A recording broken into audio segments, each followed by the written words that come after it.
मंडळी, जवळपास संपूर्ण देशात भाजपची सत्ता असताना विरोधातील एखाद्या शिलेदाराप्रमाणे भाजपला आजपर्यंत शरण न गेलेल्या पश्चिम बंगालमध्ये सत्तांतर होण्याची दाट चिन्ह दिसत आहेत.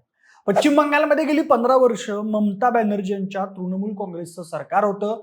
देशातील अनेक राज्य भाजपच्या ताब्यात जात असताना ममता बॅनर्जी यांनी पश्चिम बंगालचा गड टिकवून ठेवलेला होता.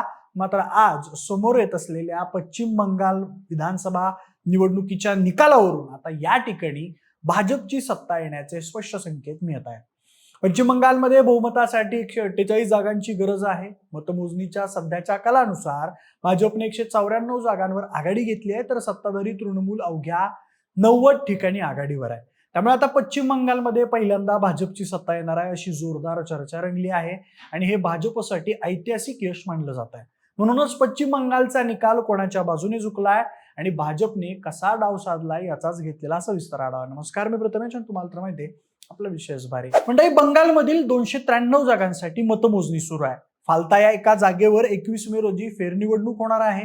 त्यामुळे ही एक जागा वगळता इतर 293 जागांचे आज निकाल जाहीर होतील. दरम्यान सध्या समोर आलेल्या प्राथमिक कलांनुसार भाजपला बहुमत मिळण्याची शक्यता आहे. भाजप 194 जागांवर आघाडीवर असून टीएमसी 90 जागांवर आघाडीवर आहे. ज्या 4 जागांवरती मोदींनी झालमुडी खाल्ली होती त्या सर्व जागांवर भाजप आघाडीवर आहे. या जागा म्हणजे झाडग्राम, बिनपूर, गोपीबल्लभपूर आणि नयाग्राम. भवानीपूर जागेवर ममता बॅनर्जी आघाडीवर आहेत, तर सुवेंदू अधिकारी पिछाडीवरती आहेत. दरम्यान आरजीकर कॉलेज अत्याचार प्रकरणातील पीडितेची आई रत्ना देबनाथ या देखील आघाडीवर आहेत. एकूणच भाजप पश्चिम बंगालमध्ये लीड घेत ममता दिदींना सत्तेच्या रेसमध्ये मागे सोडल्याचं चित्र आहे. त्यामुळे भाजप दिदींच्या 15 वर्षांच्या सत्तेला सुरुंग लावण्यात यशस्वी झाल्याची चर्चा सध्या जोरदार रंगली आहे. म्हणजे 2016 आणि 2021 या दोन्ही विधानसभा निवडणुकांमध्ये पश्चिम बंगालची सत्ता हस्तगत करण्यासाठी भाजपने सर्व ताकद पणाला लावली होती. मात्र या दोन्ही निवडणुकांमध्ये तितक्याच ईर्षेने लढून ममता बॅनर्जी यांनी भाजपची डाळ शिजू दिली नव्हती. मात्र यंदा भाजपने कोणत्याही परिस्थितीत पश्चिम बंगाल काबीज करायचाच असा चंग बांधला होता. त्यासाठी गेल्या काही महिन्यांपासून अमित शाह हे पश्चिम बंगालमध्ये स्वतः सूत्र हलवत होते. पश्चिम बंगाल निवडणुकीचा प्रचार आणि मतदान या काळात अमित शाह हे अक्षरशः पश्चिम बंगालमध्ये तळ ठोकून बसलेले होते.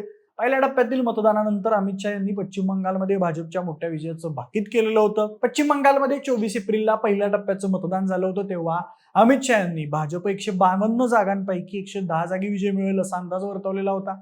तर पश्चिम बंगालमध्ये भाजपला एकूण 170 जागांवर विजय मिळेल असं भाकीत त्यांनी वर्तवलेलं होतं. दरम्यान आता निकालाचे कल पाहिले तर अमित शाह यांच्या तोंडातून बाहेर पडलेले हे वाक्य अत्यंत तंतोतंत खरे ठरताना दिसत आहेत. या निवडणुकीसाठी भाजपने आपली संपूर्ण यंत्रणा पश्चिम बंगालमध्ये उतरवलेली होती. या निवडणुकीच्या मतदानावेळी तब्बल 2 लाख सीआरपीएफ जवान आणि कडेकोट बंदोबस्त पश्चिम बंगालमध्ये तैनात करण्यात आलेला होता. तसेच या निवडणुकीपूर्वी केंद्रीय निवडणूक आयोगाने SIR मोहिमेअंतर्गत जवळपास 90 लाख मतदारांची नावं निवडणूक यादीतून काढून टाकलेली होती. ही गोष्ट पश्चिम बंगालच्या निवडणुकीत निर्णायक ठरल्याचं दिसत आहे.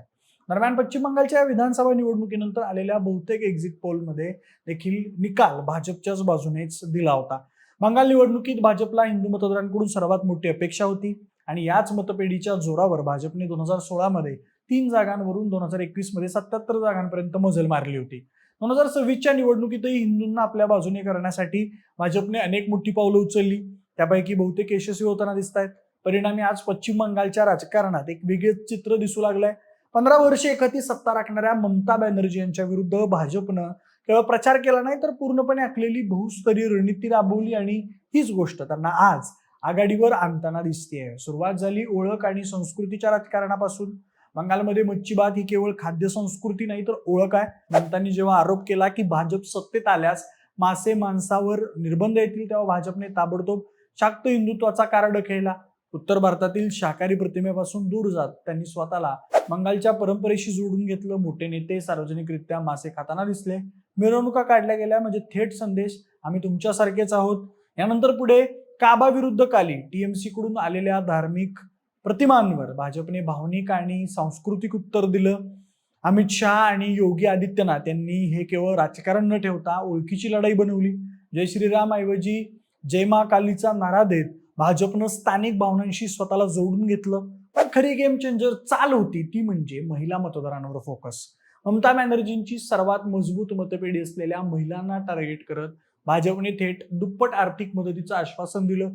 लक्ष्मी भंडारला उत्तर म्हणून महिन्याला 3,000 रुपये, मोफत बस प्रवास, 33% आरक्षण म्हणजेच फक्त टीका नाही तर पर्याय देण्याची रणनीती, त्याचबरोबर सुरक्षा हा मुद्दा जोरात पुढे आणला गेला. पंतप्रधान नरेंद्र मोदी यांनी रात्री 2 वाजता सुद्धा महिलांना सुरक्षित वाटेल असं वचन देत ममतांच्या रात्री बाहेर पडू नका या विधानाला थेट आव्हान दिलं. यासोबत आर्जीकर अत्याचार प्रकरणासारख्या घटनांना भाजपने सिस्टीम फेल्युअर म्हणून सादर केलं आणि पीडितांनाच उमेदवारी देऊन हा मुद्दा भावनिक पातळीवर नेला. दरम्यान मतदार यादीतील 91 लाख नावं वगळण्याचा मुद्दा भाजपने घुसखोरी आणि ब्लॅक वोटशी जोडला. सीमावर्ती जिल्ह्यातील आकडेवारी मांडत त्यांनी हा प्रश्न केवळ प्रशासनिक न ठेवता राष्ट्रीय सुरक्षा आणि लोकसंख्येचा बदल या मोठ्या कथानकात बसवला. आणि मग आली सगळ्यात महत्वाची गोष्ट, ग्राउंड गेम. अमित शहा यांचा 3AM ब्लूप्रिंट म्हणजेच अक्षरशः मायक्रो लेव्हल वॉर प्लॅन होता. 80,000हून अधिक बूथचं विश्लेषण करून जिथे थोड्याशा फरकानं हार झाली होती त्या बूथवर फोकस केला गेला. 50 प्रमुख मॉडेलने प्रत्येक 30-60 मतदारांवर एक कार्यकर्ता ठेवला. म्हणजे प्रचारच नाही तर थेट संपर्क. मतदानाच्या दिवशी मतदार घरातून बाहेर पडतोय का यावर पण लक्ष दिलं गेलं. यावेळी भाजपने 2021ची चूकही सुधारली. बाहेरचे नेते ही टीका टाळण्यासाठी स्थानिक चेहऱ्यांना पुढे केलं. मुख्यमंत्री बंगालचाच असेल हा संदेश देत त्यांनी आपलेपणा निर्माण केला आणि सर्वात महत्वाचं वैयक्तिक टीका थांबवली. दीदी ओ दीदी सारख्या घोषणांऐवजी त्यांनी लक्ष केंद्रित केलं सिस्टीमवर, भ्रष्टाचार, सिंडिकेट राज आणि प्रशासनातील अपयश. थोडक्यात सांगायचं झालं तर भाजपने निवडणूक केवळ लढली नाही तर त्यांनी ती डिझाईन केली. संस्कृती, ओळख, महिला सुरक्षा, डेटा, बूथ मॅनेजमेंट या सगळ्यांचा एकत्रित फॉर्म्युला तयार केला आणि त्याचाच परिणाम आज निकाल जाहीर होताना दिसतोय. भाजप बहुमताच्या खूप पुढे निघून गेलाय आणि टीएमसी मात्र बहुमताच्या खूप मागे आहे. थोडक्यात सांगायचं झालं तर पश्चिम बंगालमध्ये 15 वर्षांची ममता बॅनर्जी यांची सत्ता डगमगताना दिसतेय आणि भाजप स्पष्ट आघाडीवर आहे. म्हणजेच बंगालमध्ये पहिल्यांदाच भाजप सत्तेत येण्याची दाट शक्यता दिसतेय. बाकी पश्चिम बंगालच्या निवडणुकीबद्दल आणि आज जाहीर होत असलेल्या निकालाबद्दल तुम्हाला काय वाटतं आम्हाला कमेंट करून नक्की सांगा. सोबतच आपल्या विशेष वरीच्या युट्यूब चॅनलला सबस्क्राईब करायला अजिबात विसरू नका. धन्यवाद.